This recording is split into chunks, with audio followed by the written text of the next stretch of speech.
Okay, it's 4:15. I'm going to reconvene the meeting. Please stand for the Pledge of Allegiance. Pledge allegiance to the flag of the United States of America and to the republic for which it stands, one nation, under God, indivisible, with liberty and justice for all. Okay, I'm going to open the meeting to first public input. Any public input today? I have a question. Go ahead, Don. I asked a few weeks ago if you guys had figured out what any stipulations were for the $450,000 that we were going to get. And I know we're not going to get it over time, but did we find out anything Right now, from we the don't state? have anything from the state regarding any strings attached to the money, regarding rules for the state. Okay, so my next thing is I watched Marsha Blackburn, Senator from Tennessee, about 2 weeks ago say that this is actually indeed happening in the states. And they may be doing it without the governors even knowing about it. And I watched it on the news, so everybody can see it. So could we find out if it's happening? Trying. I mean, Trying. all right, I know. It's just one of those things before we take any money. We've sent an inquiry directly to the Treasury, as well as New Hampshire Municipal, as well as somebody who worked for the Treasury that did a webinar for the Municipal Association, and the concern is it does say you have to accept the terms and conditions, and we want to know specifically where that document is and what's in there, and no one has been able to provide. Correct. They've got the money, but they don't know what the terms are. Yeah, there's something wrong with this. We keep asking. And we'll continue. It's not passing the smell test, that's all.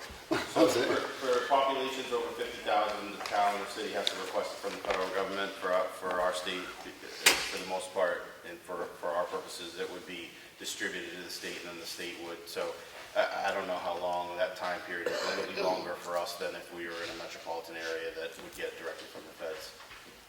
Okay, because I've watched the county commissioners and the state reps already talking about how everybody's talking about how they're going to spend this money, but nobody knows where the money, what other strings are attached to this money. And it seems like the federal government's just not telling us. So maybe we could figure something out before we take it. We keep asking. Okay. Pressing the issue now. Anybody else? Yeah. Go ahead, Yeah, I got a question. It's on the covered bridge. Yeah. I know you've gone out for bid a couple of times, and you went out again. What's the status of the bid on that? Did you get something or? Okay. We don't have any bids in our hands yet, but we have a week left under the current time frame through next week's meeting, which will feature hopefully an opening. You think you're gonna get some? TJ says he's heard from a lot of contractors that he does believe we're going to get some bids this time. There's some other addendums that have been made today, and we're going to ask for another addendum. So there have been some caveats or hold. Try to preserve the guardrails we have out there now that are still pressure treated. We met with dam engineers to start the engineering process for the town, to get both of the dams up to date as we can, to get us all in, up to date with what we have to be as far as the town. We've had a lot of problems with beavers on Hodgson Shore Road, Sawyer Road, Dorr Street, but we've taken care of all of them. Met with two of the three paving companies that we're going to contact for our paving this year. Everything seems to be good. Those two are going to get something into me by June 21st, and the third one should be here this week to go over what we're going to be paving. I also worked with one of the companies about reclaiming Valley Road. There's a portion of Valley Road that's so rough, it's going to be better off to be reclaimed back, and then we can grade it, maintain it, keep it a lot smoother. We end up putting gravel on it all winter because it's so rough. The base, just when they paved, the base wasn't there, and we need to fix it before we put pavement on it.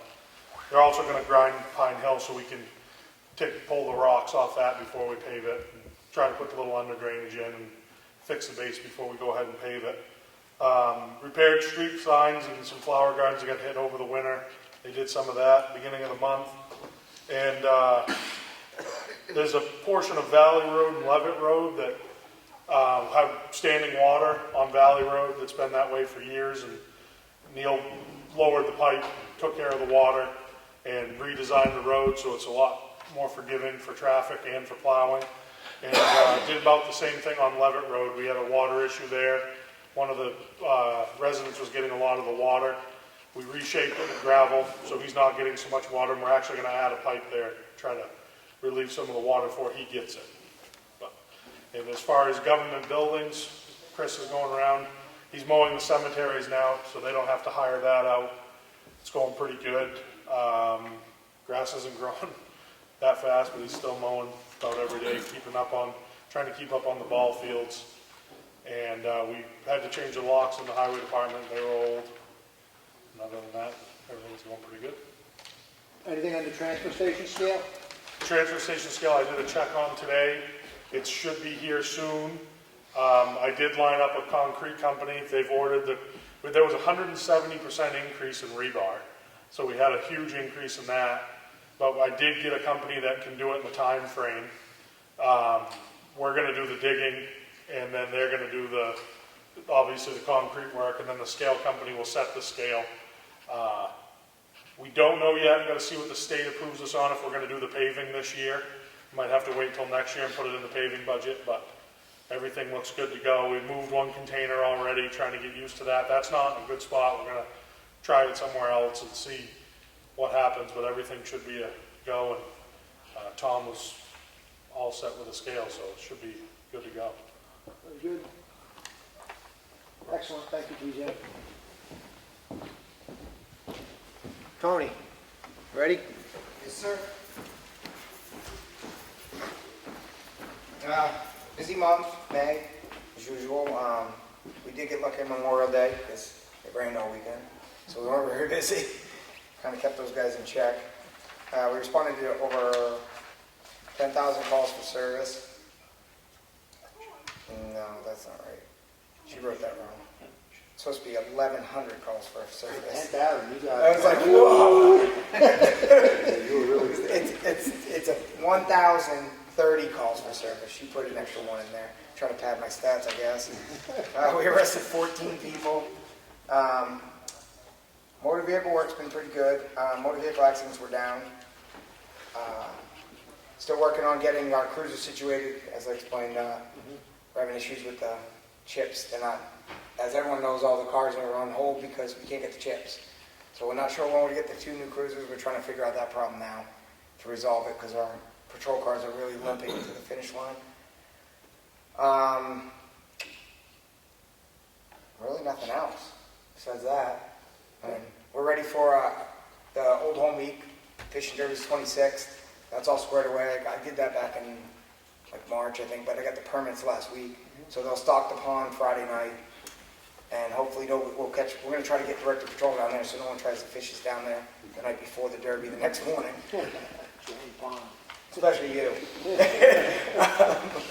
Other than that, we're ready for Old Home Week. So it'd be nice to be opened up again. Yeah. All right. Thanks, Tony. Thanks, guys. Justin here doing a report, or? Yeah. Okay, go ahead, Justin.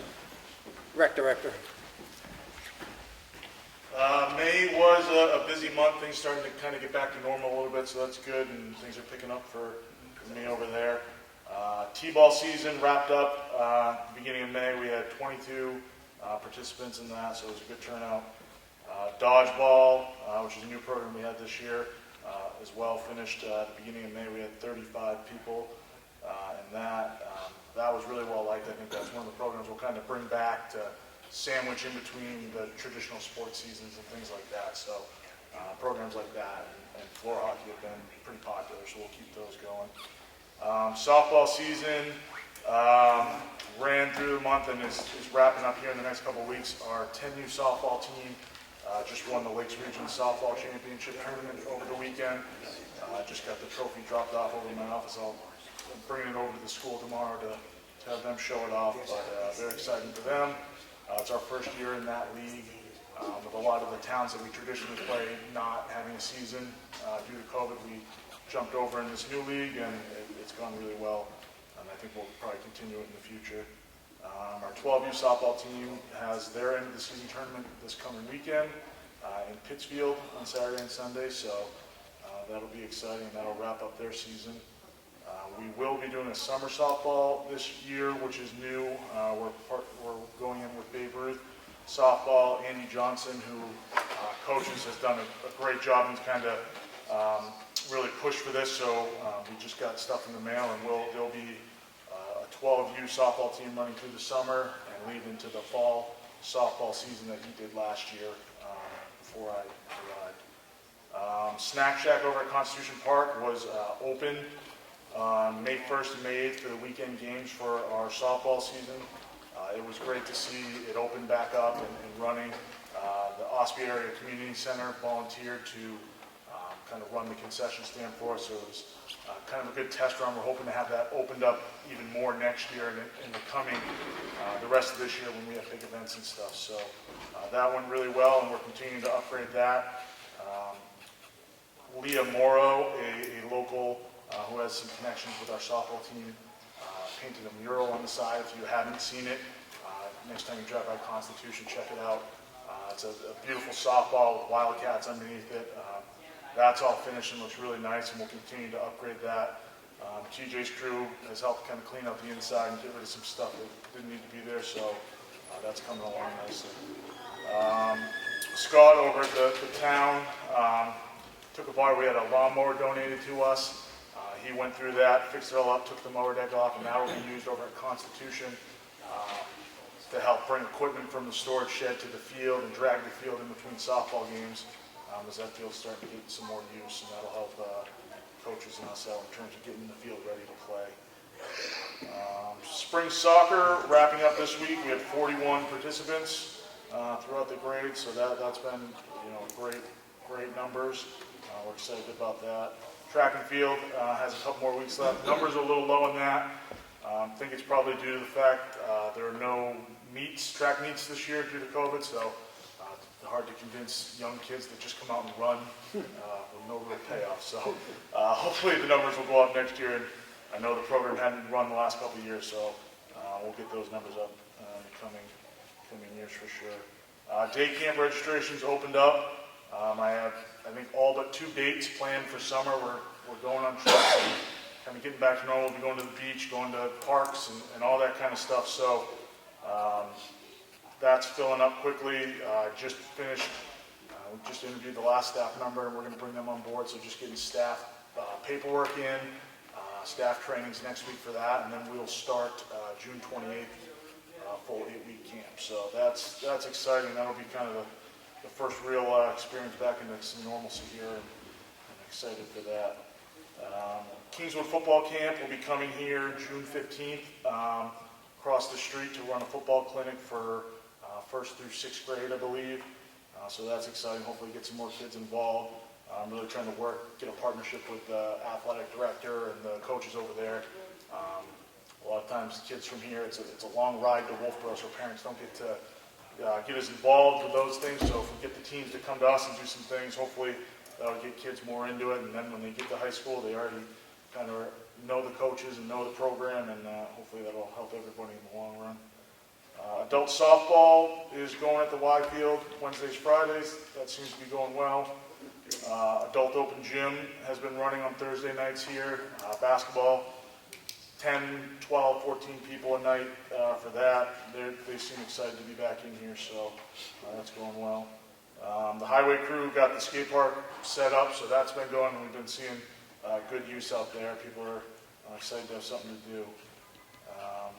I have kind of started the process now that I'm here more. I'm going through each of the park and rec facilities that we operate, kind of taking an overview of what's there, seeing kind of a long-term plan, what needs to be done maybe in the future, what are more of our immediate needs, and I'll hopefully have a list of all of our facilities, and I'll bring that to TJ and Matt and then to you guys and figure out a game plan for the future for rec. But that's it for this month.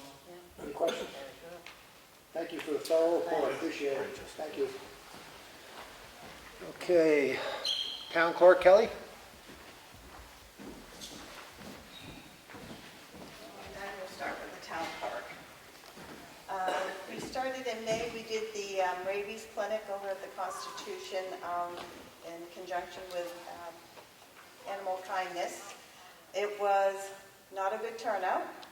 I think having that year off with COVID, everybody got all confused, and having it over there, that was a new venue. It worked well for the dogs we did have, and if they want to do it again, we did suggest more advertising on her part so that people know that it was there.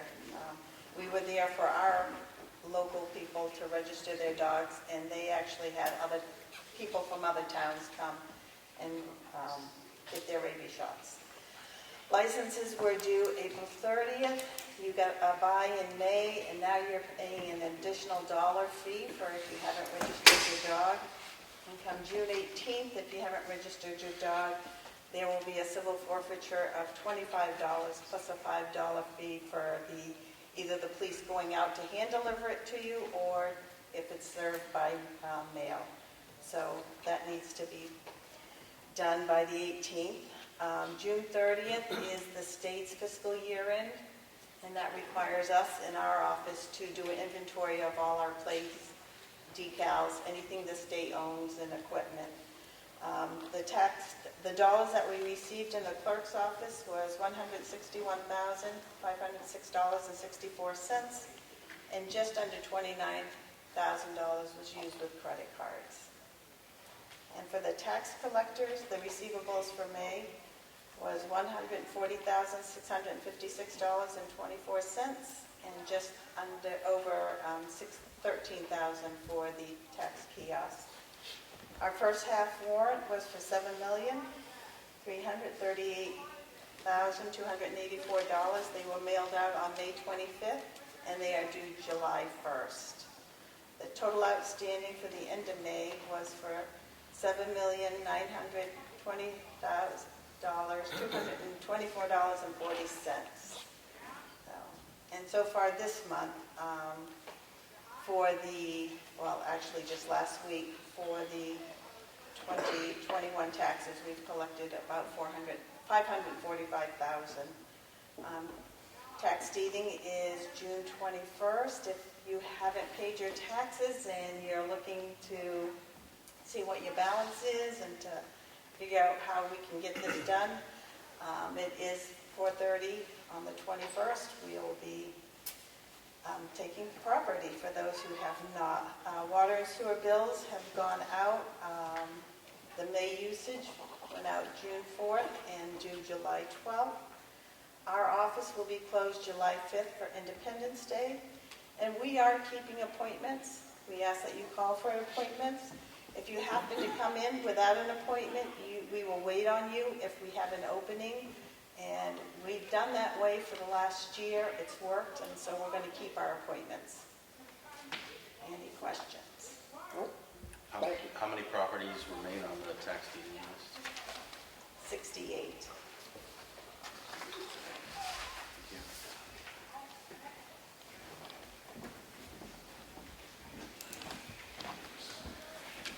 Okay, Rick is not here. No, I have Rick's Oh, you report. do? Yep, so this period of May last year, there was 35 permits issued for $2,090 in fee revenue. This May, he has issued 79 permits, so more than double, for a total of $5,233 in fee revenue. The full report is here if anybody wants to see it, as far as who has the project going on that they have a permit for. Okay, Selectmen's office? Selectmen's office with the software for the accounting has now been fully activated. It's been a long 5-month project to get the 8-page chart of accounts mapped over to reduce to about a page, which means a lot more transparency and less errors as we go into budget season and provide reports for both the revenue and the expenditure side. So we're very excited about that. I've spent a lot of time trying to understand the Relief Act funds and get the answers to the questions that Dallas asked about. I've spent numerous hours on webinars and making contacts. Still don't have all the answers that we really need, but that's an ongoing effort for sure. We did get the warrant out, allowing Kelly to put the tax bills in the mail at the end of the month. Spent a bunch of time updating all the building permit applications. Many of them hadn't been done in 10 plus years, and with the recent change of fee schedule for the permits, some changes were sorely needed. So there was a host of applications that affected that are now online, and then just correcting a lot of other old information online. I've been fielding a lot of concerns, including working with TJ on Whittier Covered Bridge to try to get those bids in. And again, some of that has resulted in addendums to the project to try to accommodate the concerns from the builders. We're navigating a few legal issues momentarily, so that's taken quite a bit of time, including the impending tax deeding situation. And then we also had our first dam meeting with the engineers. We've got another segment on the agenda. We can update everybody a little bit more in detail, but that's underway now. Great, thank you. Okay, we're going to move on to the tax exemption request from the Masonic Lodge. All right, thank you, guys. Yeah. I appreciate it. Dana Hall, I'm the president master of Ossipee Lodge. The Masonic Lodge in Ossipee has been here since 1865. That's 157 years. It's almost impossible in this day and age for anything to last that long unless you're trying to do something good to our community. I realize now it's far more difficult than it ever was before, and we're all struggling, and believe me, we're struggling over there too. But I assume most of the Masonic lodges in New Hampshire have some form of business under them, say Conway or Rochester. Conway at one point had a movie theater underneath it, and Rochester has, I think it's a dentist or something. And I totally understand the taxation on that. But as we stand right now, we have none. We have no business. We had Head Start there for a while, but they simply left a year or so ago. We're not looking for charity. That's the last thing we want to do. We want to be a constructive in Ossipee, maybe in an abatement, I guess is actually what we're looking for. And we don't just help Masons. You don't have to be a Mason for them to help. Some of the things that we've done, we're trying to fill a void in the community that others can't. For instance, we have some influence over the Shriners, and a lot of us are Shriners. So at least one occasion I can think of, a young girl got burned in the community and was able to send her to the hospital, and I think we sent her to Springfield. And we've been a long-time supporter of the Old Home Week Committee right from the very beginning. Now, when the school, when Governor Wentworth School was over here, and they had expansion issues, and they had to put the children out in the trailers, it became a real issue. So they came to us, and they worked with us, and they sent the children to us for an extended length of time. I think it was between 4 and 5 years, but I'm not exactly sure about that. But in any event, it was much easier for the children to go over there as opposed to being in trailers or going somewhere else. And also, once that stopped, Head Start came into the picture. Now, it was a couple of years from the time Governor Wentworth left to Head Start came in, and we struggled. But once Head Start came in, they were there for at least 10 or 12 years. And it was good for Ossipee students to be able to go there relatively close. Now, we lost them, not necessarily because of COVID, but it didn't help. But they've moved to Tamworth now, and I'm sure that some of the children that were going to that, it's harder for them, the ones that live in Granite and Ossipee, to go to Tamworth. And just in our last meeting, just at a meeting in May, we made a donation to a statewide charity that deals with child abuse, and they actually had a person in Ossipee that they dealt with. We made a donation to the Ossipee Old Home Week Committee, and we made a donation to a young girl in Ossipee who had cancer. Now, we're not blaming everything on COVID, but the last year has been difficult. We've missed a lot of meetings, and we've lost kindergarten, Head Start rather, and it's just been tough. We have some older members, and we haven't really dropped the ball, but it's just been difficult to function in a volunteer organization. But irregardless, whatever you guys decide today, it's not earth-shattering, and no matter what happens, hopefully Mason will be here another 157 years, and Ossipee is a better community because they're here. Mr. Hayward Todd, you want to speak to?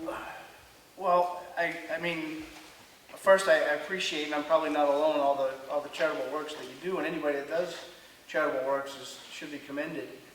Originally, my recommendation was, as I'm sure aware, because I've made it more than once since I've been here, that the Masonic Lodge doesn't qualify as exempt. And I use the BTLA's cases. There's one from, and I'm sure you've seen it, it's from Milford, and where there was the Mason Lodge in Milford, and then there's one for the Elks Lodge in Manchester, or actually Manchester Elks in Hooksett. That's kind of my basis for saying it doesn't qualify, but I also heard you say you were really looking for an abatement. That's something that probably, if there were, to be technical, if there were some tax relief I think it should come through the abatement rather than the exemption. So, and as far as that goes, that's a policy issue, and I'd leave that up to the selectmen to see if that's something they thought was in the town's best interest. I mean, this is actually all up to the selectmen. I'm just here to advise them. And I think that the advice I've given them as far as the exempt side of thing is sound, but, I mean, we know that there's some lodges out there that are in other municipalities that are receiving the exemption, right, wrong, or indifferent. It's happening. I think most of them probably aren't. You might know that better than I am, but I do. But anyways, I don't know. If you want to review any of these cases that I have, I'm happy to give them to you, if you haven't already seen them. But 7616 does say that the selectmen, for good cause shown, there's really no definition for good cause. I would just caution, how you determine good cause, because, you're going to have to, it'll be a blanket, I would think, eventually. So. Well, expand upon the Bureau and BTLA, what their definition is. The Pandora's box that you open up when you go this route. The good cause? Yes. Well, they've more or less, and I can't cite specific cases off the top of my head, but they've more or less said what good cause isn't. And that's something that's someone's personal benefit that's either on the board or the Board of Assessors or some official or their relative or something like that. But generally the good cause is more of a hardship scenario. If someone's in danger of losing their taxes and they really have no money, something like that. But, this town has given abatement to organizations in the past since I've been here for doing their, for recognizing their charitable works. And I don't think that has happened for a couple of years, but it's not unheard of. So you could do that. I mean, this is just that the Board of Tax and Land Appeals basically says if you're not obliged to do your charity, so if it's optional, or you can pick and choose. This year you may give 5,000, and next because of COVID you may give nothing. It's optional, and the Attorney General can't come and force you to do it. Well, I do think that our track record in the last 35 years that I've been involved in it, I don't think we've been a burden to the community at all. Right. So that's something that you would want to direct to the board here, because I think you're right to suggest an abatement might be the best option if that's what you're all in agreement to do. Versus an exempt. Versus the exempt, because I just don't think it's. I mean, I have two cases here that one was in July of 2003, one was in 2000. So they're old, but they're not that old. And in both cases here, they said that these benevolent, but their fraternal orders didn't meet the test because their charity was optional. It wasn't obligatory. And of course they go on to speak to this, and they refer back to the Supreme Court decision in 1943, Society of Cincinnati, and they talk about, there's another one they cite, Nature Conservancy, it's pretty old too, I think it was the 60s. And they refer to those oftentimes in their decisions, but I don't think there's anybody that thinks that anybody that's doing charitable work is not doing a good thing, but it's just a matter of whether you're meeting the test here. Because unfortunately, a lot of the misconception is if we're 501c3 tax exempt for the IRS, we should be tax exempt for property taxes, but that's not the way it is here in New Hampshire, anyways. So intuitively it makes sense to me too, but based on this, it's not the way it is. So I had to learn that since I've been an assessor. So it's not intuitive. First of all, I want to premise my remark by saying I'm not a member of the Masons at all. I have a lot of friends that are, but I'm not a member. I wanted to hear Todd's argument first, and then it's the exact same argument he's used for the last 8 years? 10 years, probably. Yeah. There's an old saying that says, because you can do something doesn't mean you should. I think what the town is doing, and I really strongly encourage you to reconsider, what you're doing will have a ripple effect, a potential ripple effect that could really, really harm this area. There are two ways that this can be done. The Board of Selectmen, what he is absolutely factually correct, that by definition they do not meet tax exempt status. But neither does your food pantry, neither would a VFW lodge. that the statute only exempts schools and churches for all intents and purposes. The fact that you're a 501c3 doesn't get it for you automatically. What the town has done historically, up until now, is made the Masons come in every year with their documents. And then each year we would renew that exemption. Now, that guards against exactly what the concern was, which is, well, what happens if they stop giving away money? Well, if they stop giving away money, that's going to show on the report that they give you. Right now, if you tax them $5,000, it's not going to break that large. I'm sure, quite frankly, they can probably pay that. But that's $5,000 less they're going to give to other organizations. That's $5,000 less they're going to contribute to a home week. They were the largest single supporter of the DARE program when we had it here. They were the largest, and I believe they're still the largest donator for the fireworks. He mentioned, and I happened to have been on duty a lot of years ago. Sorry about emotional because this was a little girl that got burned. Why does the town of Ossipee need the money so badly to take it away from such a cause? Doesn't make sense. There is two ways that you can do it. You can continue to do what you've been doing, has been doing, which is to notify, recognize them as charitable, which I believe they are, or you can administratively abate the taxes every year for a good cause. Either one of them are completely within your purview. My concern about what you send for a message, right now the VFW has never had its own building, as an example. They meet at OCC.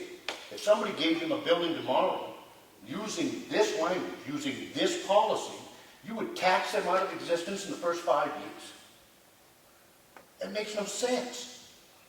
Look at what we did with the food pantry, with the Agape Ministries, and that building up there. There's 3 sections of the building. The portion of the building that's a church, by definition and by statute, is exempt.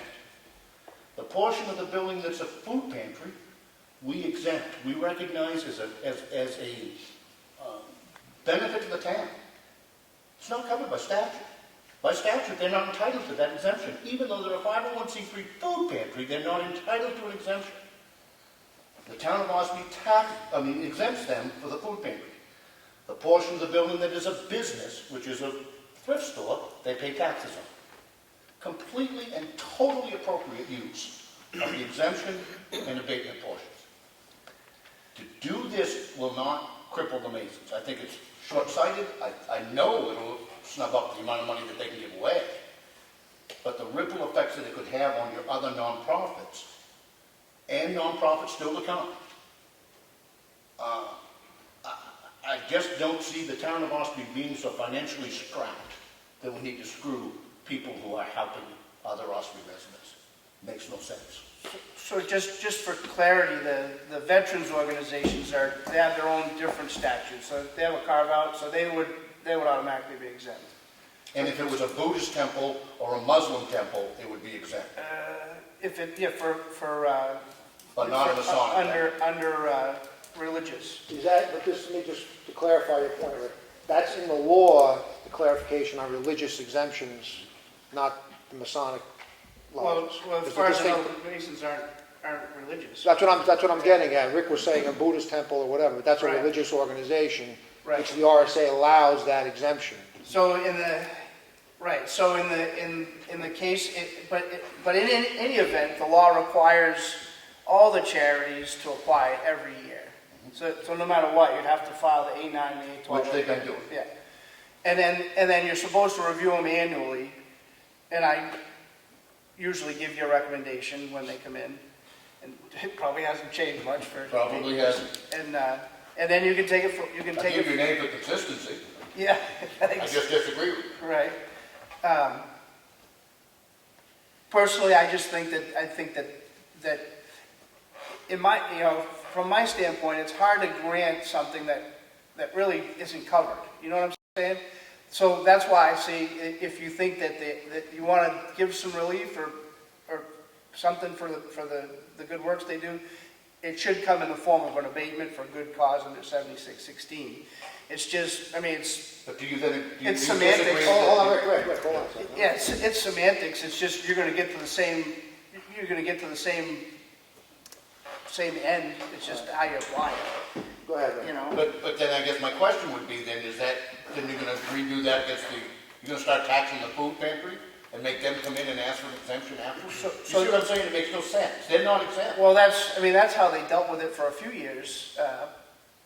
For, when I first started here, they started to come in for the abatement, because I gave them the same advice. Correct. Until and then we recognized the point and then fragmented that property into 3 sections and recognized the food pantry as a charitable organization, which it is.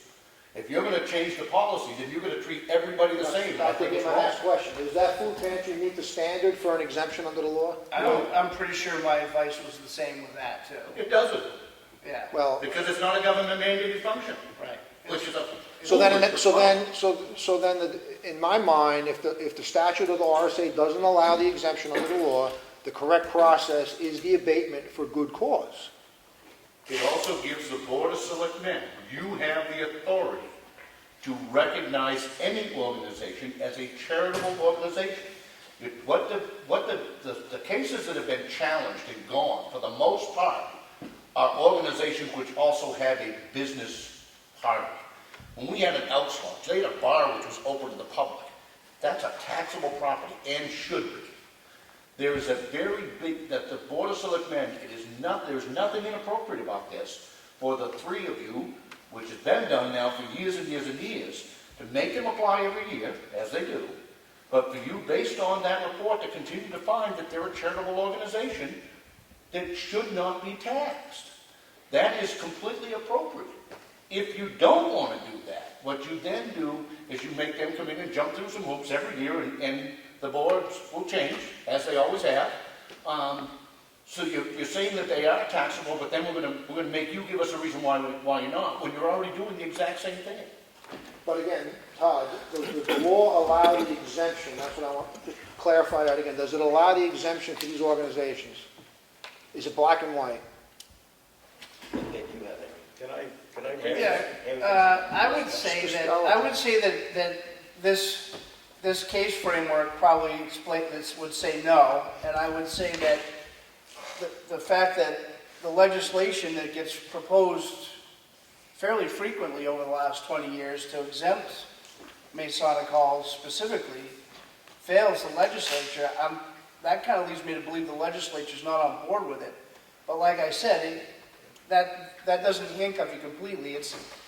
You do have the good cause. Right, that's 2 distinct differences, and that's what I'm just trying Now, to make. is there any enforcement? We have a handful of towns that evidently, that we know of, that are given the exemption, and they're evidently still giving it, so I don't know that there's any enforcement, but... Correct, a lot of RSAs have no teeth attached to them. If you don't follow it, there's no consequence for it. Yeah, I understand that fully. The Masons have the right to go to the BTLA or Superior Court if they're denied, and they can sort it out, just like they have in the past. Right. But, as far as good cause goes, I think that's discretionary. We understand the good cause aspect. Yeah. That's why we requested the financial documents Yeah. for review to see if it's justified under good cause. Yeah. And this board could consider that, which, that's why we're here. You had something, Harry? Yeah, well, let me start by saying I'm a member of the lodge. I have been for 60 years. And one of my ancestors was a charter member, so I have a dog in the track, so to speak. But the thing about, first I want to go back on this legislature. I happened to be in Concord when this was brought up and discussed to make it on the legislation. Yeah. And my opinion, the reason that failed is because it was a straight, flat outlaw that applied to everything. One thing that fits everything, and it didn't fit everything. And I think that's why it failed, if you go back and check the record. But aside from that, the thing that's got me puzzled is in the material that we have, and I think we gave you, is I have a thing from Bill Gardner saying that this is a, well, let me read it. It says, I, William Gardner, Secretary of State, State of New Hampshire, do hereby certify that Ossipee Valley Masonic Temple Incorporated is a New Hampshire non-profit organization formed September 24th, 1973. I further certify this in good standing as far as this office is concerned, having filed whatever he had to do and paid the fees by law. So, to me, that cuts out all the argument right there. But that's, and then we also have a law in here, which gives a definition of charitable, and if you read that closely, I think you'll find that this probably does fit into a charitable organization, and even if it doesn't, I believe the selectmen have the option of putting it there. So either way, and by the way, in 150 years or whatever, Lodge has been there, in the last few years, it's the first time anything's ever been mentioned. We've never been charged anything. And I would agree with Rick that if you are going to do this to us, that I would expect it to be done to every place in town. But that's all I got to say. Just to speak to that Gardner thing, that Gardner, from Bill Gardner, that was from 1991, that was a long time ago. And Yeah, just, but they don't issue them every year. right, but what I'm saying is, just because you're a not-for-profit, doesn't mean you don't make money. That doesn't necessarily qualify you for tax exemption, that's all I'm saying. We don't make money. No, I understand that, but a not-for-profit doesn't necessarily qualify you for tax exemption. So I understand the point of you giving that to us, but it doesn't necessarily qualify you for tax exemption. No, it's your That's all. decision. No, I understand that, but that doesn't mean it qualifies, that's all. Go ahead, sir. You state your name? I'm Bobby Brooks. Just to qualify, I've been a Mason since '07. I'd like to make 2 points. One, the reason I became a Mason is my daughter got burnt in the Shrine Center. And she was never treated so good, it didn't cost a dime. So I decided that's an organization I could get around. Since then, we have given a lot of money to the food pantries and everything else. If we have to pay taxes, that's money that won't go to that food pantry. That's food that won't go to these towns. Second point, I believe you made a thing that said that statute tells you what won't be exempt. Do we qualify for any of those? What exactly are those? And that's only 2 cases you have there out of how many cases over the years that have turned the other way. Well, I don't know. Because at the end of the day, I think what really matters is, do the Masons move this community forward in a positive light? I think we do. If you don't move it forward in a positive light, maybe we should be taxed. But I think we do that. Thank you. I just want to add one comment. Yeah, he made one comment about the Shriners, and I just wanted to say, because a lot of people don't know this, but you have to be a Mason to be a Shriner. Thank you. So, are these financial documents current, like these expense sheets? I think it's, you got 99, you got 19, right? I got 18, 19, 20. Yeah, we don't have the 20s yet. Okay, and this is not a Because it disparage covers- on what you do, but I went through your donations line for 2018, and there was nothing donated within the town of Ossipee, according to the sheet, in 2018. Yeah, maybe. I don't know. I think we were trying to do that stupid breakfast over there, and it turned into be a mess, and it kept us pretty busy. So 2018, there was nothing donated. 2019, you donated $250 to Schools Out, which is a great program, I support. Yeah, that was a cover. What? That was a cover, I believe, that 2019, or 2020, or whatever it is. I started with 2018. This is the Okay, documents okay. provided by the lodge. 2018, there was no donations made within the town of Ossipee. 2019, you made a $250 donation to Schools Out, and then Old Home Week, you made $1,000. So in 2019, you donated $1,250. In 2020, there was nothing donated, which I understand it was a peculiar year.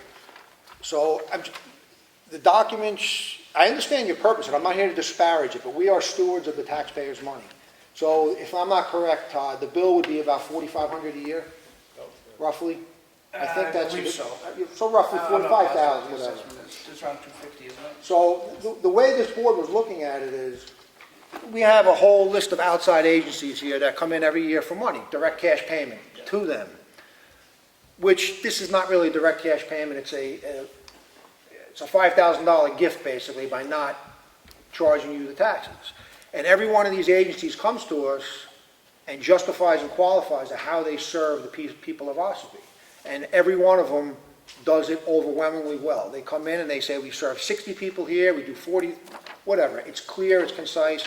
That's why we requested, I know you're not an outside agency, but we requested that document. We're not asking for money either, Jonathan. No. Well, it is and it isn't, because if the $5,000 is not paid by the lodge, it's paid by other people within the town. It's just spread out everywhere else. So that's what I said. It's not a direct cash payment, but it is an indirect form of payment.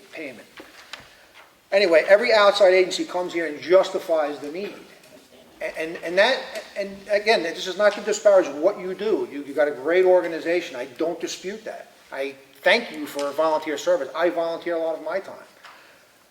The only question was the documents you've given us. And in the 3 years, I mean, again, you just don't justify what you get from the town and the $5,000 waiver or abatement to what you give back in cash. Yeah, well, there's two issues. One is the economy's relatively good back then. Right. So a lot of the stuff that we end up donating, they sort of come to us and say, can you give us a hand?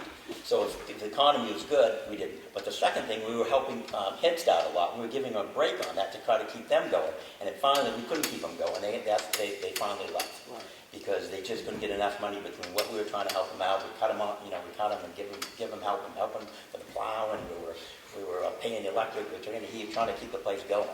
And finally, they weren't getting enough people. It just wasn't working out. So we lost. The problem, Jonathan, on the, you're saying that we're saving this money or it's coming out, if we don't pay for it, probably some other organization in town is going to pay for it when they go to pick it up. So you're still going to get it. Say it again, you lost me. You said that $5,000, for example, in taxes was like a gift. Well, in essence, it is. Okay, well, if we paid that, then these other people who we've been giving money to would have to go somewhere else to get money, and that would come out, probably out of the people's purse also. But that was my point. When I just reviewed the last 3 years, you've given out $1,250 to the Ossipee community. The last 3 years were not good, particularly the last year. Right. And that's why we just requested the document. Again, I mean, and again, that's, if an outside agency came to us and didn't justify the need, they just said we need the money, we would have a hard time giving them those funds. And that's what it comes down to. Go ahead, Ray. Well, I understand, I think you're treading on also very dangerous ground when you characterize a tax exemption, you're giving them the money. If that's the case, then we're giving, $200,000 a year to the church down at the bottom of the hill because all of their buildings are exempt. That's a really bad way of looking at it, Jonathan, that's all I'm suggesting. There are those organizations which are tax exempt by statute. There are other organizations which are worthy of tax exemption that are not covered in the statute. No, we haven't. That's your job. No, correct. That's you collectively saying that we think this organization, one, what does it cost the town? Think about all of the county buildings. You don't collect any taxes for the nursing home, for the jail, for the courthouse, they all consume town services. We don't collect any taxes from them. What does the Masonic Lodge cost this town? But what I'm saying to you is that argument is just as solid as trying to say, well, we're giving you $5,000 because we're not charging you taxes. I think that's a dangerous hill to start down. That's one My man's opinion. opinion. Go ahead, sir. One of the points I'd like to make of what you're talking about, back in 18, I think what Dana was trying to say, what you don't see in that charitable column, okay, is how much we put into that daycare that was down there, the Head Start, trying to keep them afloat, paying them, keeping the building up, keeping the kitchen going. I think we had to put a stove in along that time for them. So there's a lot of costs that aren't in that donation column, but that we pay for. Okay, we keep, it's too bad they had to move out. I really don't know all the background, but there's a lot of stuff. If you go back a number of years, I was there when we bought the trailer for the Boy Scouts. So some years are going to be better than others. I mean, there's not a lot of people left in the lodge. Some years we can't raise as much. We have breakfast for the last year and a half, so our coffers aren't as full as they normally have been. But you've got to come ask us. We can't go out in the community and say, hey, guys, we got money to give away. I mean, we'd be overrun. But anybody that asks, I don't remember the last time I was at a meeting where we got a letter from somebody asking from a nonprofit, the school, anybody, well, we haven't stepped up and given them something. If they come and ask us, we will do whatever we can. And, that's what you're giving them. I think it's cheap money to keep us going. Like I said, to me, the whole gauge of this is, we moving the community forward or we not. Where nobody's there making a profit, nobody's there getting paid or anything else. We're just moving the community forward. No, I don't dispute anything you just said, except the But financial. the financial side, I think there's a lot of stuff in there you don't understand. As far as we got to keep a building going, look at what the daycare costs. What do you think it costs to keep that daycare in a safe environment for a bunch of preschool kids?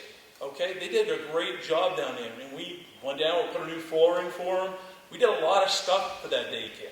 We kept that kitchen going so they could do that. You don't see that on the donation column there to someplace else. So there's stuff in there that if you want to look at the donation column, I get the math. Okay, I'm an engineer, I got that. It's easy. It's a personal thing you got to look at. Anything from the board? Got anything else, Todd? No, I think I'm fine. Anybody Mr. think- Chairman, can I make a comment? Sure, go ahead. To clarify the issue, it's specifically how the taxes are being forgiven. Am I right or wrong? Yes.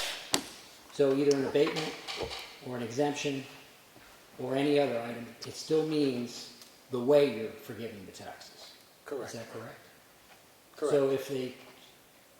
So I think the argument is just, is it supposed to be an abatement or is it supposed to be an exemption? That's it.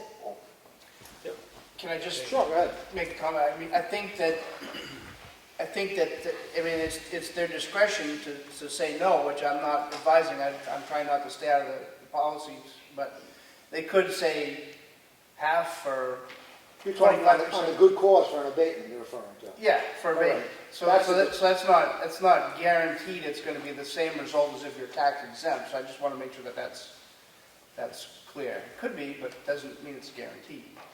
The abatement part. Right. Correct. So are you saying that if they apply for an abatement, that the board can grant half of what the cost is? Yes. Or Yeah. You can give a 50% abatement, a 10% abatement, a 100% So you abatement. could do It's your that? discretion. The good cause. Utilizing the same information that you would presumably be utilizing to determine whether or not the tax exemption will stop. That's right. But they don't meet the tax exempt, we already beat this to death, they don't meet the tax exempt requirements initially. The good cause thing is the discretion of the board. Okay. But if you're going to establish that as a policy then, Jonathan, are you going to begin now to do that exact same thing with the food pantry and any other nonprofit in town? Well, how many of these do we deal with? Being this is the first one I've dealt with, so excuse my...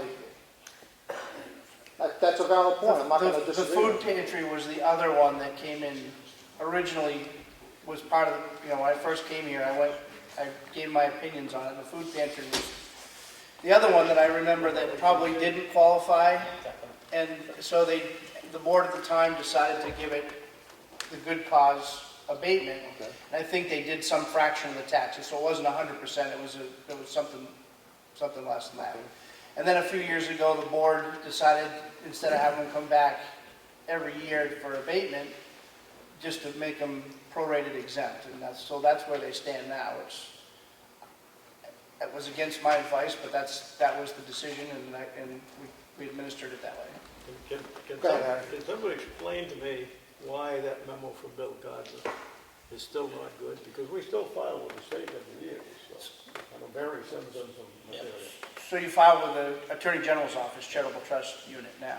I think that probably... The point is, if this memo was good in '98, all I'm asking is, why isn't it good now? Because just because you're a not-for-profit doesn't mean you qualify for tax exemption. That's two separate issues. Right. That's a separate issue from the tax exemption. You can't commingle the two. Two separate issues. I know many people that work for not-for-profits that take in hefty salaries. All a not-for-profit means is there's only so much money you can have at the end of the year for certain things. That's all that means. It doesn't necessarily mean that everyone is doing volunteer work and everyone is doing good deeds. It doesn't mean that. But what you're saying, you have to come in every year with this, right? No, an abatement would have to come back every year. The property tax exemption, which according to Todd, doesn't... Every year. That's every year too. Yeah. Right. So what's the difference between the two? Percentage? No, actually, well, the exemption would be... 100%. The exemption is straight up 100%. The abatement is the discretion of the board, whether we do 10, 50, 100, or 0, whatever it is. Well, we could, for example, let me just speak to the exempt part. We could prorate, which is legitimate. There's a Supreme Court case from 2012, Liberty Assembly of God versus the City of Concord, that there was a church that had 15 acres or something like that, and they had a big building that they weren't using for their religious purposes. So the Supreme Court said that the city could prorate it. They could be exempt for what they were using for religious, and they had to pay taxes on everything they weren't using for religious. So the extra land and a bunch of dorm rooms and stuff like that, they had to pay for because it wasn't religious. I mean, it's supposed to be you have to be compelled to do your mission, and that's what it is. So if your mission is religious, it has to be religious. If it's a school, it has to be a school. Like, for example, at the city of Nashua, won a case with the Roman Catholic Church where they had these churches that weren't being used, and they were trying to have them exempt because the church owned them. They weren't using them for mass. 4-H was using them a little bit. The Boy Scouts and the Girl Scouts were using them for meetings, but that's not religious. So the Supreme Court said, no, not religious. You have to pay taxes. So, and that was in 2007. So that's fairly recent too.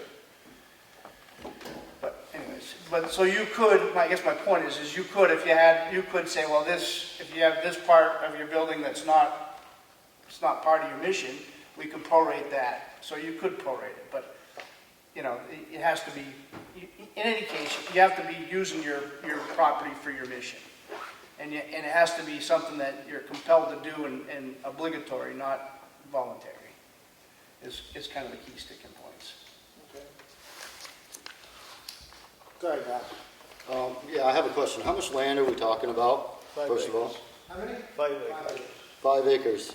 So can we make a motion just to give them the exemption? I mean, can't we just do that? We're sitting here now. Can we just make a motion to give them the exemption for 5 acres? As long, well, it's a tax. It's tax, right? You want to charge them tax, and you know how I feel about that. It's 5 acres of land of tax money. And the building. And, right. So, is it worth it? No, it's not worth it. Why don't we make an exception? If they sell it or get rid of it, then it goes on to somebody else. Right? But as long as they hold on to it, You will if they close up. I'm just saying, it seems like a futile argument here. It really does. Well, it's not futile now. We are stewards of taxpayer money. We have to take in all the information in the best decision possible. And that's what I was hired to do, elected to do, whatever you want to call it. And if I didn't do this, I might as well sit home on Mondays and not come out of my house. So I am doing my homework, I'm listening to everybody speak, and I am doing my job. So it's not as simple as just giving them the exemption and moving on. Well, after listening to this... Well, maybe so. Maybe so. After But, listening to the appraiser. yes. Okay, after listening to you, Yep. after listening to Harry and Dana and everybody, and I've listened to this whole thing, and I don't understand what the problem is. It's real simple. You guys could say, we're going to give you an exemption. Oh, but we might not get our $4,000. We don't get anything as a board. For the town, it's our money. It's not your money, it's board. I get it. We're the legislative body here, right? We're the legislators, okay? I got that part. We should be able to make a motion right now We'll get that money back. to give them the exemption. Us, we're the legislative body. Remember that? Unfortunately, we can't. All right. Well, we could. Could I just say one more quick thing? In the end, there is no difference for the lodge whether or not you give them a tax exemption or you give them an administrative abatement. There is, though, still a difference in the message that this town is sending to nonprofits. There is. I would, myself, and the reason I came tonight, again, I'm not a Mason, but I was on that board for 6 years. I've heard this argument. I've dealt with this issue. We struggled a lot with what went on up at Agape, trying to figure out what was fair and what was just. And I think we struck it in the end. There's a very different message, though, that you're sending to other nonprofits who may be wanting to get a building, who may want to expand their services. And what you're saying is, by doing what it seems as though you were doing, which is to take away the exempt status which we've been giving them, you're saying to every other nonprofit, there's no guarantee you're going to be there's no guarantee you're going to be tax exempt. In fact, the reverse is true. It's likely that you're going to have to pay taxes and then go in every year and hope that they abate it. That's a very different message where they actually end up at the same place maybe at the end of the day. But it's a very different message that this town would be sending to nonprofits. And that was I simply encourage you to consider that. They have been good neighbors, good stewards. They've done a lot of good. They don't cost the town anything. And I think to go the other course sends a very bad message to other nonprofits as well. Well, thank you. I think the message from this board, I think, is we are doing our due diligence, we're having this open discussion, the public can hear that we're doing our homework, and we're understanding what's going on between the Masons, and what you do for the town, and we don't question that. Go ahead, sir.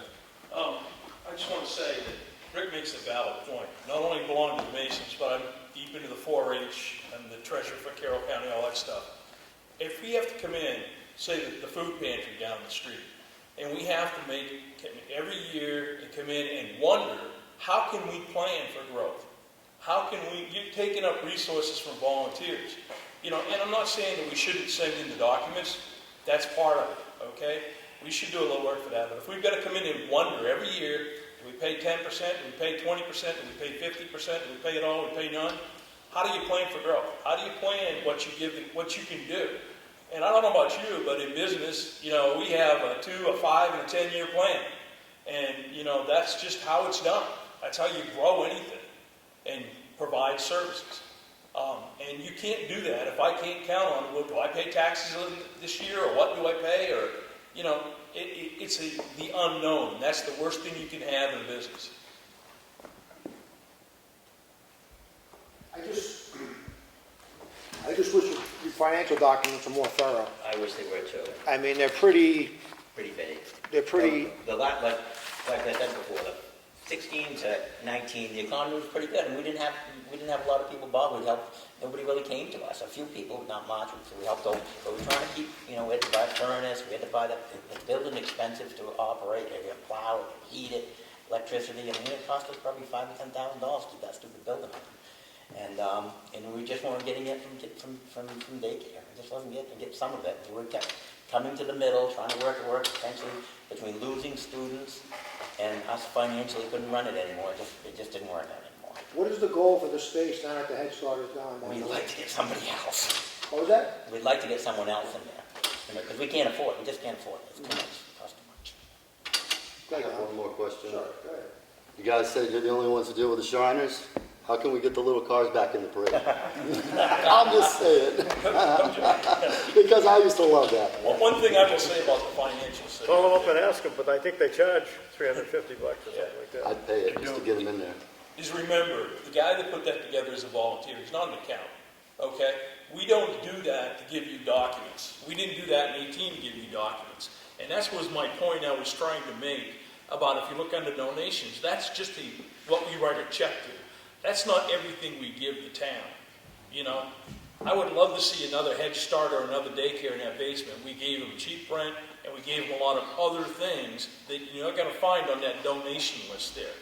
And that's what we'd like to do again. But again, you need to grow and we need to plan. And if we have to, provide documents a little bit more in depth than that, we need to know that ahead of time because that's gotten us through for the last, 135 years we've been around or whatever it is. I think that you've got to, if you want to start holding people to a higher standard for this, you've got to let them know and have time to prepare the proper documents for that. Okay? Because I think we could go back for the last few years and say, hey, look, when we put that stove in, that's 75% usage for the daycare. Okay? We use it once a month for 10 months.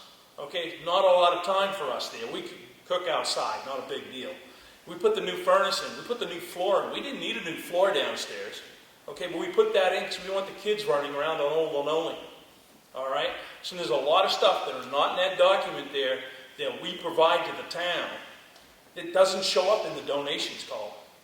And I think, that's something you need to think about. If you want that in the future, then I think you need to let us know, and then we can start doing something like that from an accounting standpoint. But right now, we're not prepared for that. We're all volunteers, and, I'm an engineer, but I'm not an accountant. I don't know if we've got one in the lodge. But we all do the best job we can. So, that's my point. I think it's time to make a motion. Okay. Good, make a motion. I make a motion to approve the exemption for the Masonic Lodge. Have a second? Second. Got any discussion? Any discussion on this? Discussion? You want to do an exemption or an abatement? Exemption. You want to do the exemption. Todd, would that meet legal muster, doing that? It wouldn't be unique to Ossipee. I think it doesn't fall under the law, but it wouldn't be unique to Ossipee to exempt the Masonic Lodge. So it doesn't fall under the law. I don't think so. You might want to double check with your attorney, but I don't believe so. But Well, the we've been breaking the abatement, law all along. the abatement does? The abatement does. Okay. So in this discussion, if that motion was for an abatement, I would support it, but I can't support the exemption based on the guidance of our professional tax appraiser for the exemption. But the abatement, I would support. So that's where I am All in with that. favor? Aye. Aye. Motion carries. I'm opposed. Again, on the abatement, I would do. Go ahead. No, I was going to say, you had a vote on the floor between the, right, on the parliamentary procedure. You're not supposed to get in on that. Yeah, he's You're under supposed to discussion. vote on it. He's under discussion. Under discussion. All right. It's all set now. It's all set. Okay. Again, let me explain, just make it simple. Again, not a disparage against what you do. I would have voted for the abatement clearly. Because when I take an oath to uphold the law, whether I agree with the law or not, I am obliged to follow the law. And based on the professional guidance here by our tax assessor and court cases, it doesn't meet the exemption for the motion made. But under a good cause abatement, I would have gladly have done that. And that is the only reason why I voted the way I did, because I take an oath when I sit behind this desk. And the day when I stop taking that oath seriously, I am not going to run again.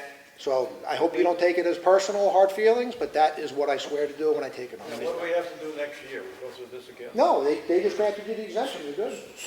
And why I voted that way is because I didn't know all the facts on both sides. But after listening to the facts from you all out there in the public, and feeling undecided almost the other way, I voted the way I voted.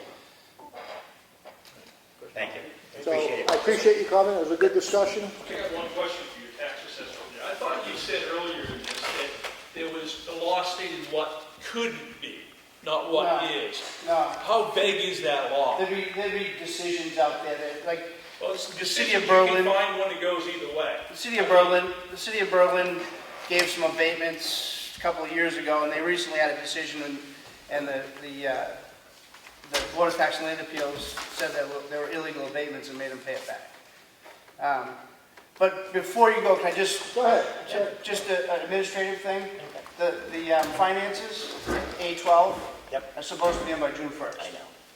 Just so you know that. I'm not, like I said, it's not COVID, but we never knew that. It came up at like the 14th, we realized, and Barry went out the last minute, you see what he did. So the Department of Revenue, more housekeeping, is going to come in and look at our paperwork, and they're going to see that you're exempt, and they're going to want to see that we have that A9 and the A12. Whether they question the validity of the exemption may or may not be a question, but they are going to look for that paperwork. You want us to redo that? Well, we don't have it, as far as I know. I have the A9, but not the A12. It's the financials. What's I'll up? talk to Barry. Barry, We have Barry. a question I have the about A9 right his here. taxes on these, Thank you all very much. No problem, thank you for coming. so we wanted to be sure, absolutely. Thank you. Okay,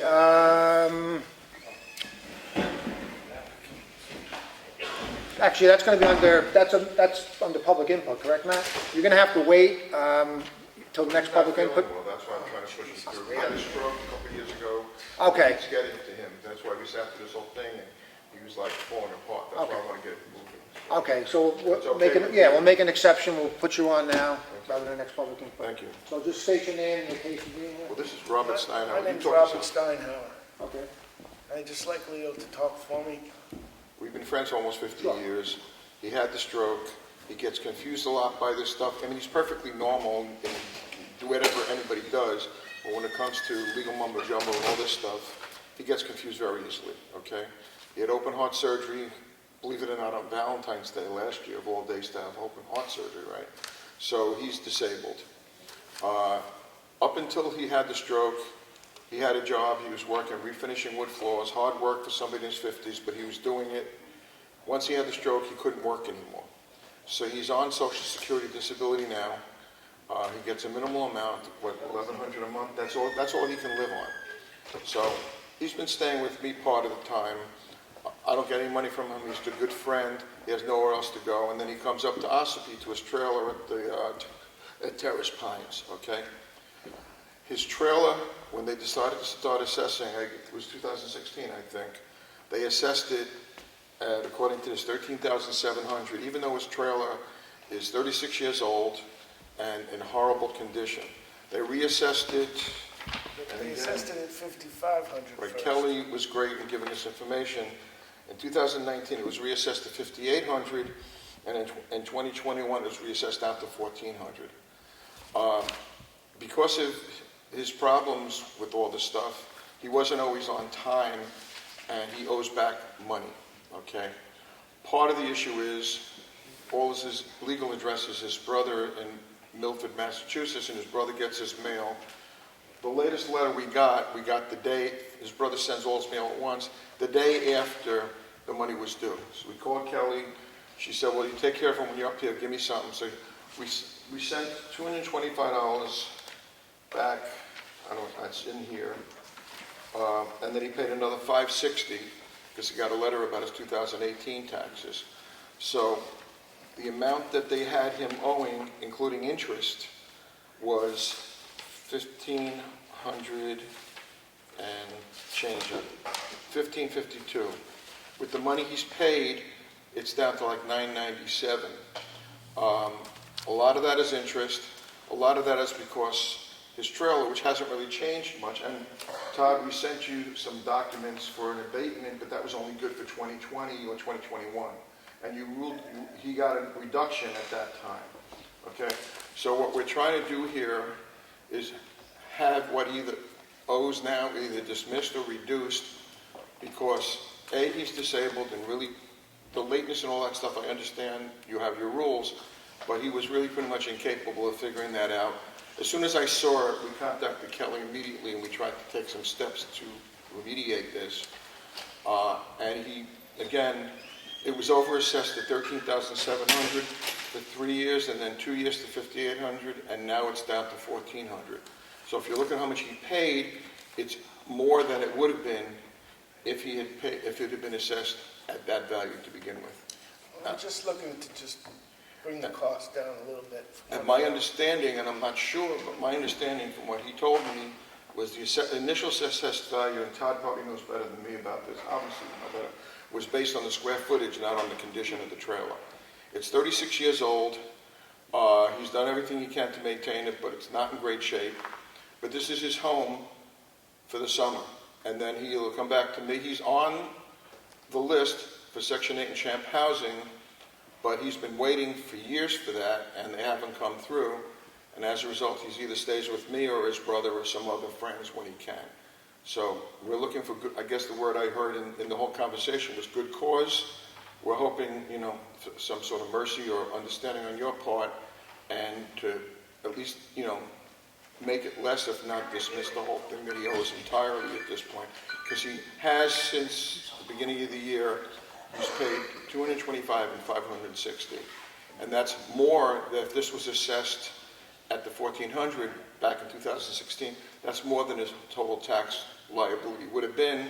And he's willing to say, okay, the money he paid, he doesn't want you to say, okay, we're not going to say you owe us money, in other words, but he's just hoping that you'll, a good cause, you would understand that he's disabled, and hopefully help him out. Okay. Todd, do you know anything about the assessment on this?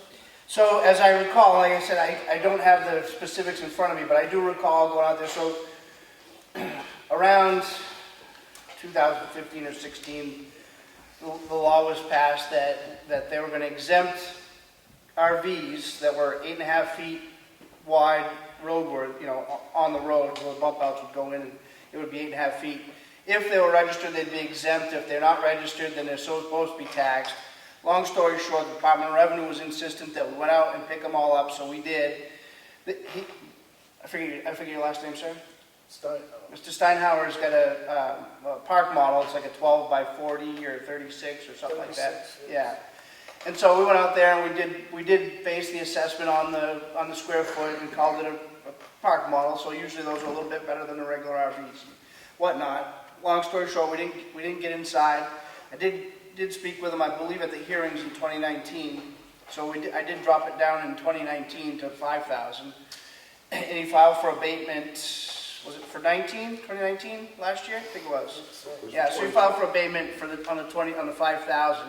So I did go out there, I met with him, he showed me through his place, and I reduced it because it's very unfinished. So we've got it down to 1,400.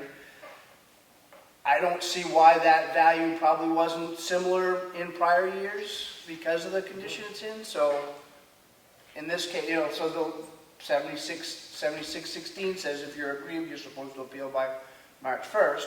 And of course, then you have, if you don't have satisfaction with the town, you have recourse with Superior Court or BTLA. Good cause is more of a discretionary thing. So you could, in this case, go back and say, well, maybe you should only have been 1,500 for 18 and 19 too. Or actually, it sounds like you appealed in 19. Well, it was 13.7 and 16 and 17, and it was 5,800 and 18, 19, and 20 is when, 21 is when you actually, can I show you? I saw Kelly today, she was great in helping us. Yeah, I think it was And last these are approximate numbers, but these are the numbers that Kelly gave us this afternoon. All right, so they're looking for abatement for 16, 17, 18. We got it for 2021, or 20, was it 2020 or 21, Kelly? I'm pretty sure. 2021 we got it. Okay. Because we did file the papers with you that she said. For 2020? The state papers, she said how to file for an All right. abatement, and we did, and I know you got it because I called and they said you got it. So he wants an abatement to lower the value for the previous years, which will then lower what's owed in back taxes. Yeah, That's what you're saying. that's what I'm hearing, right. Is that, did I get that right? And hopefully, yes, and hopefully to dismiss the interest on all that, because it was based on a level that he shouldn't have been. Right, and if you abated it down, the interest should go away anyways. Okay, That's typically what happens. that doesn't sound incredibly unreasonable to me. Nope, and that's within legal grounds to do that? Yeah. Any comment from the board? No, I'd say go ahead and do it. Okay, so I'll make a motion to abate the taxes based on good cause for the gentleman here, back to the years that Todd just spoke about. So 16, 17, 18. Well, double check, I think we dealt with 2020 already, but The double check. 2020 was reduced, yeah. So I think 2021 would be reduced as well. I think he paid $30 in tax Yeah. for 2020 or So 2021. so it's up until 19. No, Kelly, up until 18. you know when the abatement was taken? You said 2021, he was paying full taxes. I don't remember receiving an abatement. So I don't guess remember if receiving he already an got, abatement. I will if he already check got on relief that. for 1 year, you're not going to give it him again, obviously. So anything where he didn't get relief, Well, I guess is what we're looking at. Did he file for abatement? Because I know I was out there, but, Yeah, we filled out the whole form, gave all his Okay, financials and yeah. everything, and the reason why he's disabled and the whole thing. And it was, I think it was in March or February this year, I'm pretty sure is when we sent it to you. I mean, you don't necessarily need to file for an abatement for the good cause. I mean, there's no deadline, because it says, anything assessed by you or your predecessors, you can abate it for good cause, so, I mean, that's another discretion thing. If you're a taxpayer and you want an abatement, and you want to prove it, or, and exercise your right to appeal it, it has to be by March 1st. Okay, so then my motion's gonna be to abate to the present value, which is whatever the reduced value is, going back to the years 2016, I think is what the last year was. Yeah. I think that was correct. Do I have a second? Second. All those in favor? Aye. So, does he have to reach out to the assessor's office to do this? How's this gonna work? No, I'll take care of it. Okay, so, I'll do it before I leave. so Kelly, one of you will notify him as to where we stand and if we owe anything, or if it's... Right, she's gonna have to calculate what the difference is, whatever the reduction is for those years and all that stuff out. But if you haven't paid anything, you're not gonna get a refund. Well, he paid $560 a couple of weeks ago and $2 1/4. It's on this document. I mean, It's all right, it'll all be, whatever is paid, it'll all be worked Here's out. the receipt that he paid the $560. Kelly And has on one. March 15th, he paid $225. That's when we finally got the letter, which was actually due, we did a couple days before that, we got the letter from his brother. So we called to Kelly and said, what can we do? He's down here and he's not gonna be able to come up until May when he comes up. Because again, driving 6 hours or 5 hours is a hardship. And she said, well, give me something for good faith. So he gave her $225. And the agreement was when he got here, he would come to her and he would give her something to try to get help with this. And that's when he gave her the $560. It sounds like we should be able to manage it. It should be. Wonderful. Thank you so much. I'll take care of the assessment before I leave, and I'll put it in motion. Very much appreciated. Thank you. Thank you all for this. Thank you so much. We really appreciate it. Everybody stay well. Okay, on to dam updates. This is the longest meeting for us in many moons. I actually enjoyed it. We're not at public input yet, Dallas. We got to get through other business. So dam updates, we went and visited a week or two ago, whatever it was. The engineers came, they got to do a risk mitigation plan. The worst case scenario is they have to do 2.5 times 100-year flooding waters, which is astronomically high, but that's how they do it when they do the engineering.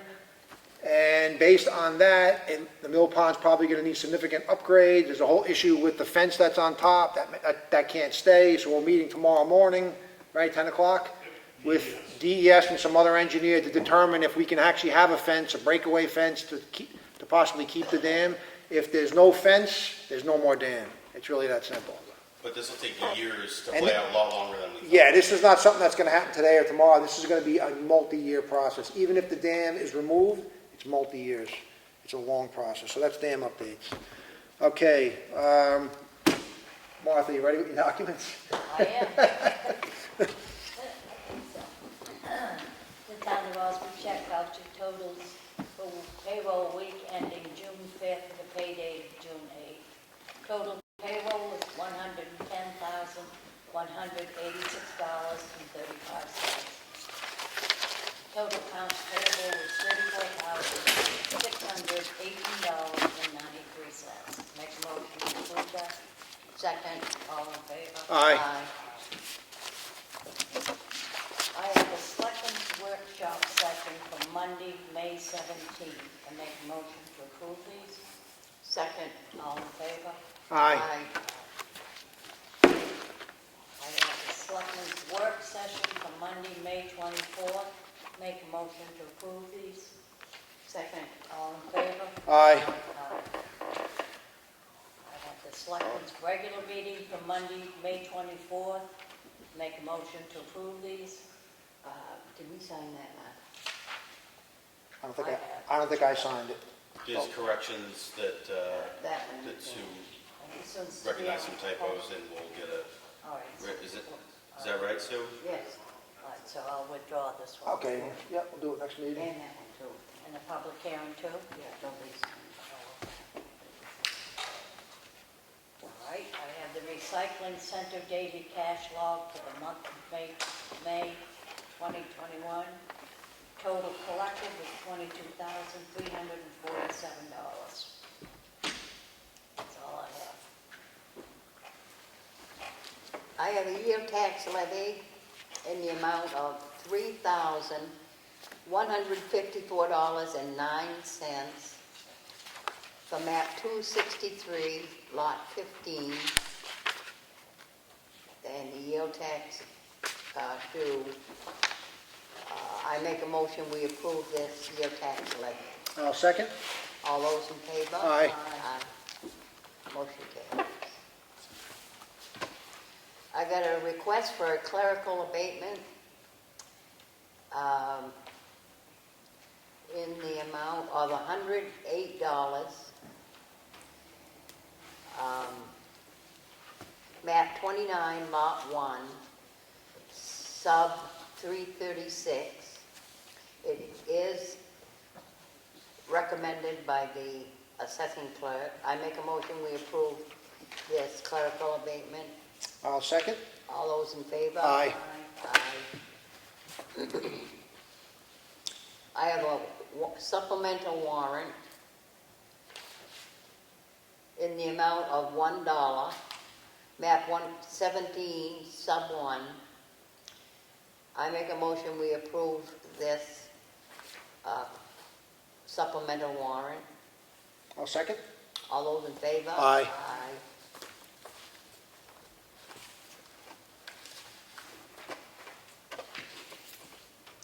A request for a clerical abatement for map 17, lot 1, in the amount of $1. This camper sold in October of 2020. I make a motion we approve this clerical abatement. I'll second. All those in favor? Aye. Aye. I have a supplemental warrant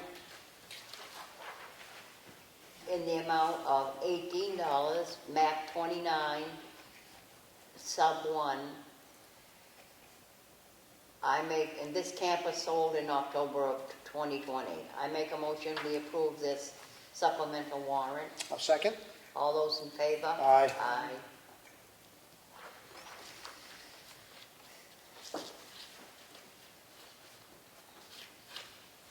I have a request for a clerical abatement in the amount of $18, map 29, lot 1, sub 405. And it is recommended by the assessing clerk. I make a motion we approve this clerical abatement. I'll second. All those in favor? Aye. Aye. I have another request for a clerical abatement. Map 29, lot 1, sub 389, in the amount of $3.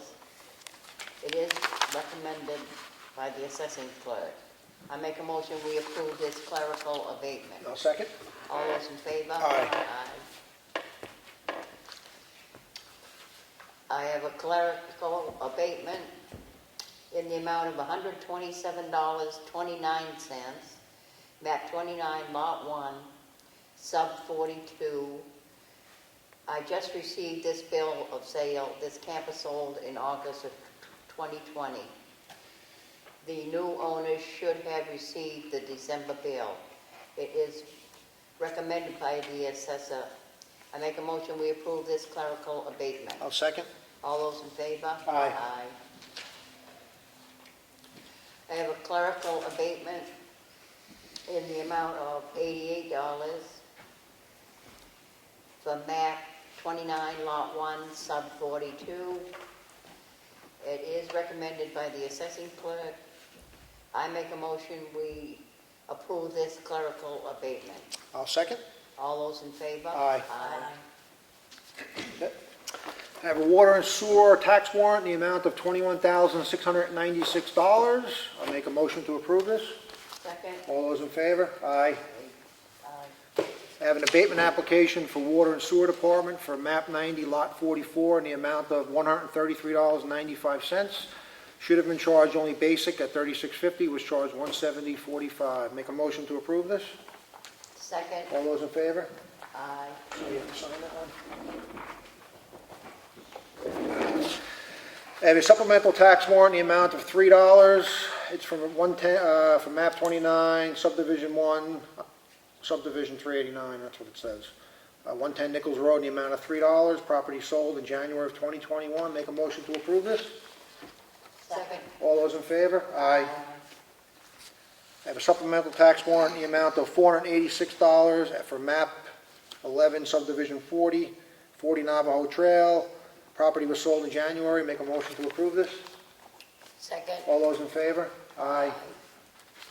Request for clerical abatement for map 11, lot 40, in the amount of $486. Property was sold back in January, just now received the deed. Is that what I just did? No, it's different. One's a supplemental. Oh, yes. So you're gonna wipe one out and issue. Yes, okay, that's why. Yep, make a motion to approve that. Second? All those in favor? Aye.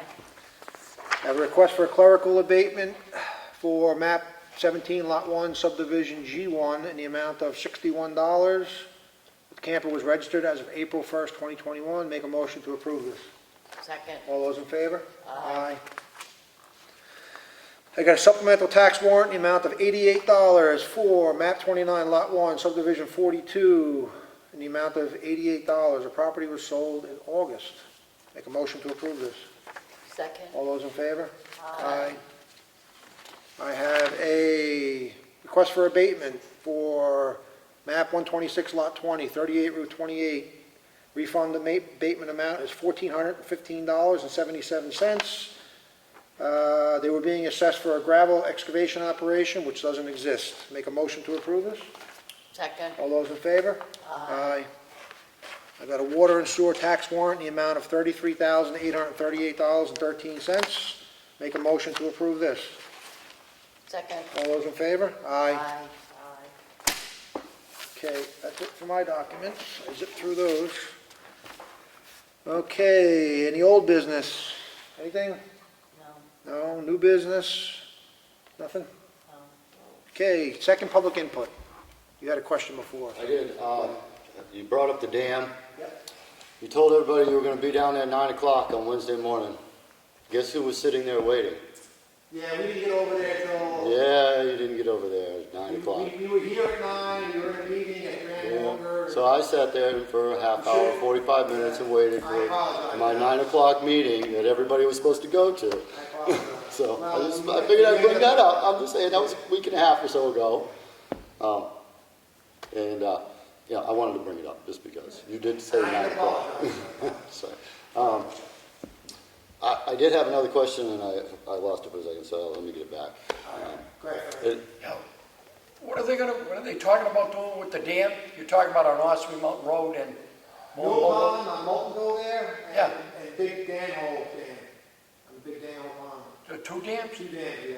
taking them out? No, we have to do, required by the state every so many years, come up with a risk mitigation plan and engineer to make sure they can hold back 2.5 times the 100 Okay. floodplain.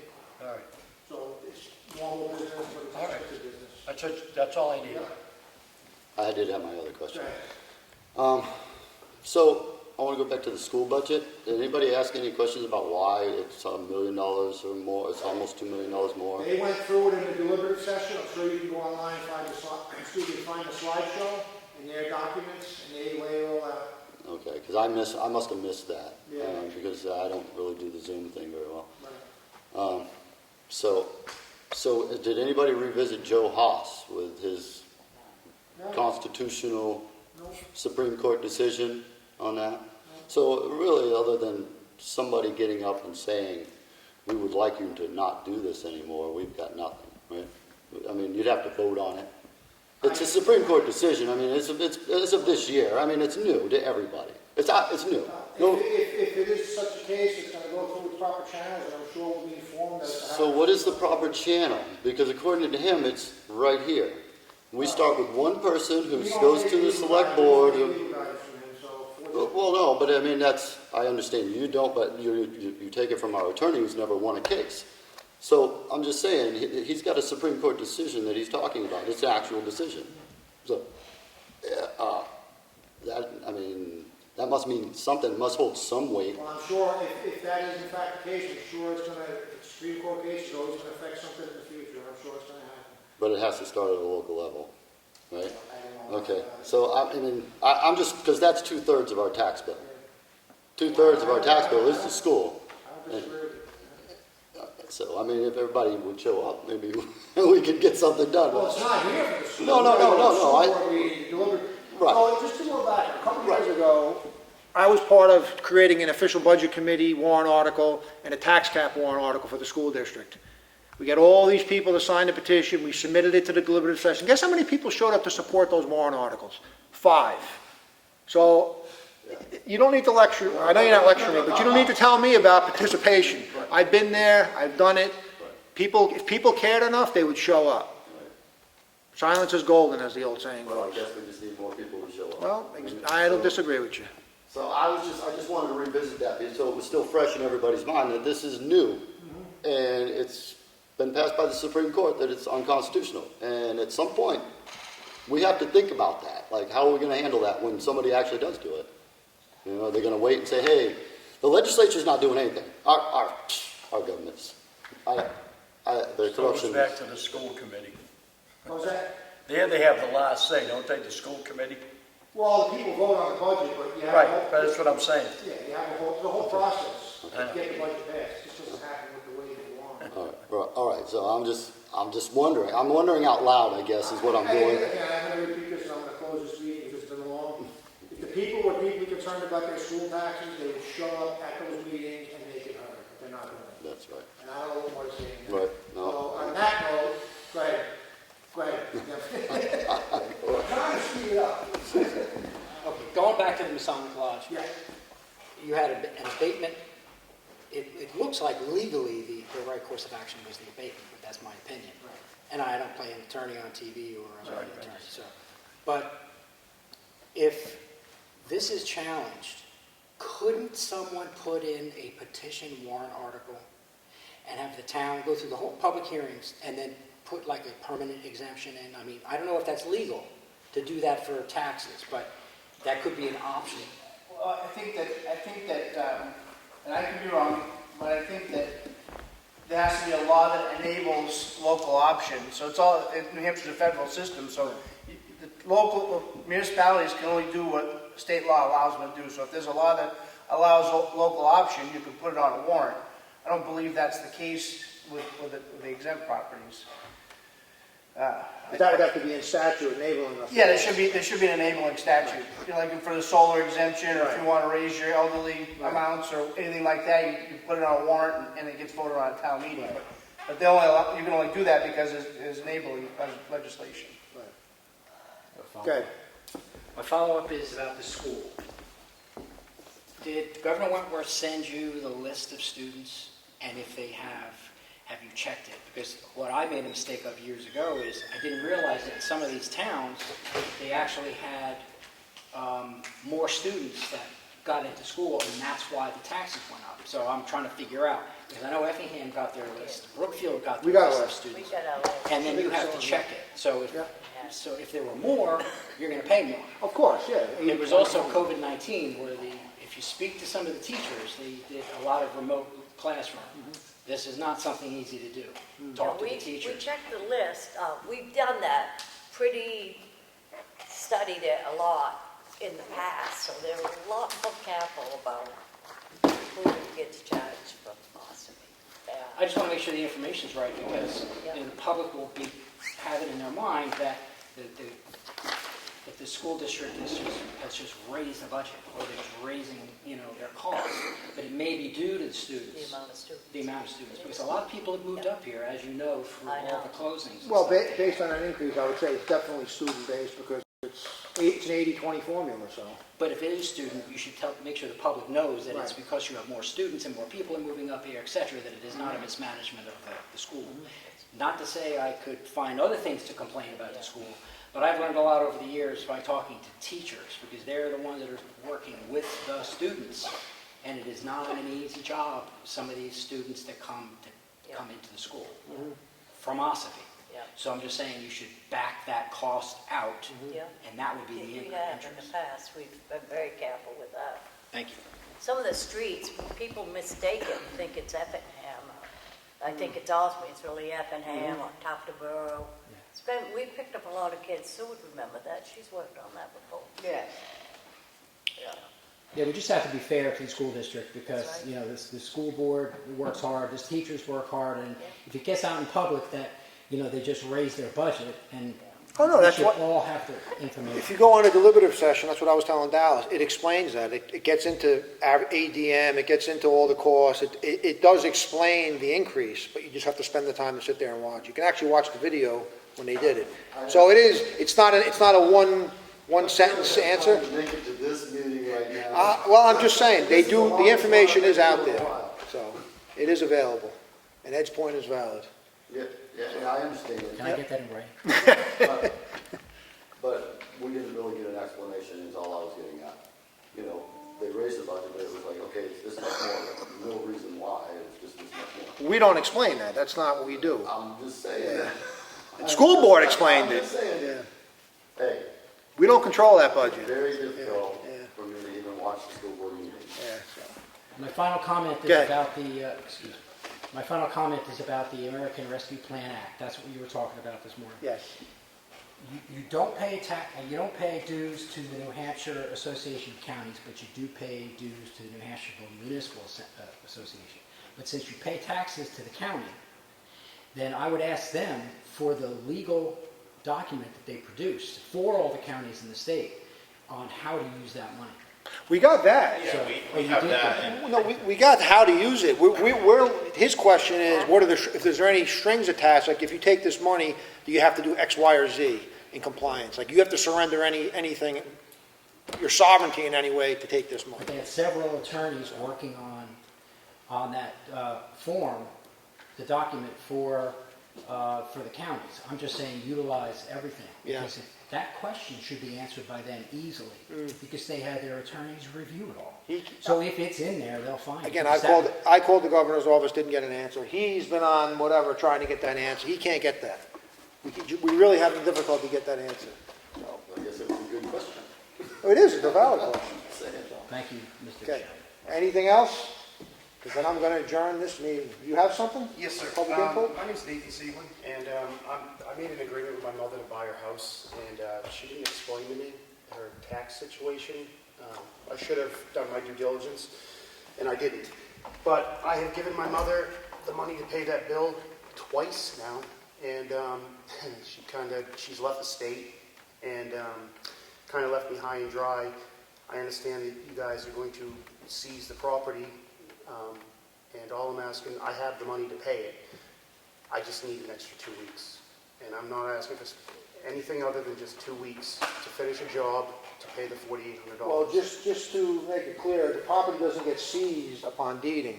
If the property is deeded and you come and pay in full, the deed will be relieved and you get ownership back of the home. That's how it works. Well, it's not in my name. It's in my mother's name.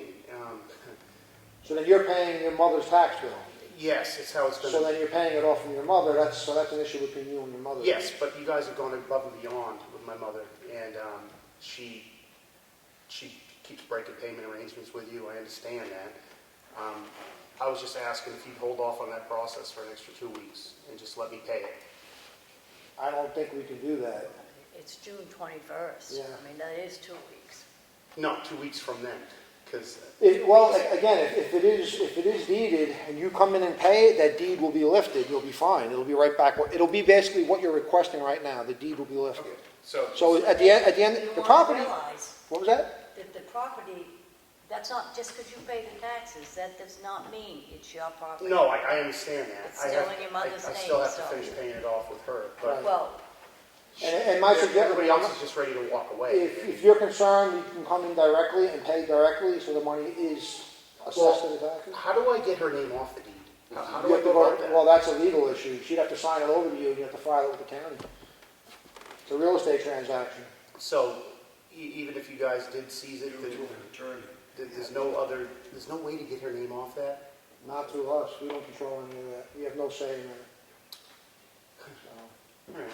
Well, she was trying to explain this stuff to me the other day, and maybe I didn't hear it right, I don't know, but I just... She can surrender the property. Again, that's outside of this meeting and our duties, but she can give it to you. So when I make the payment, do I have to make it in her name, or can I... No, it's being paid. When you pay the tax, it's going to be paid on that parcel.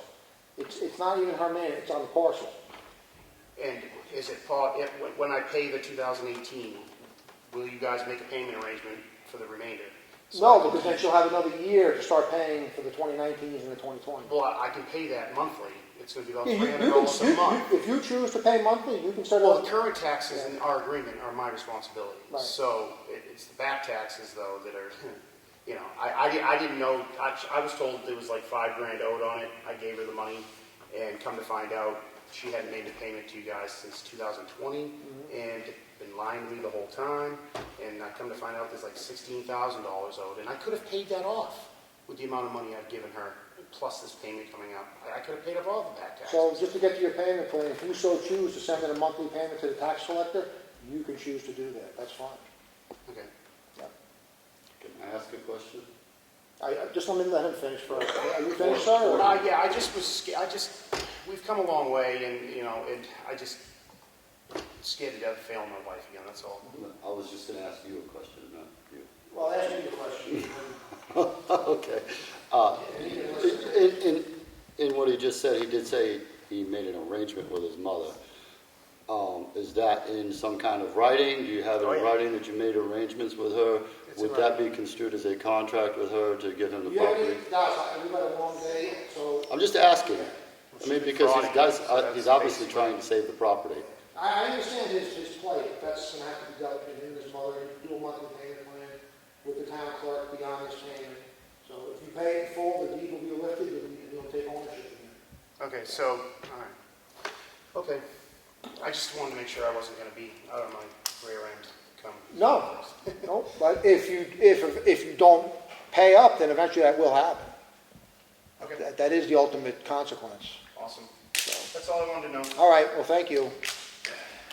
With nothing else, I make a motion to adjourn this meeting. Second. All those in favor? Aye. 6:02 PM. Marathon session. Wow. You know what? It's about time we earned our money. Right. Oh, come on, he kept trying to shut me down.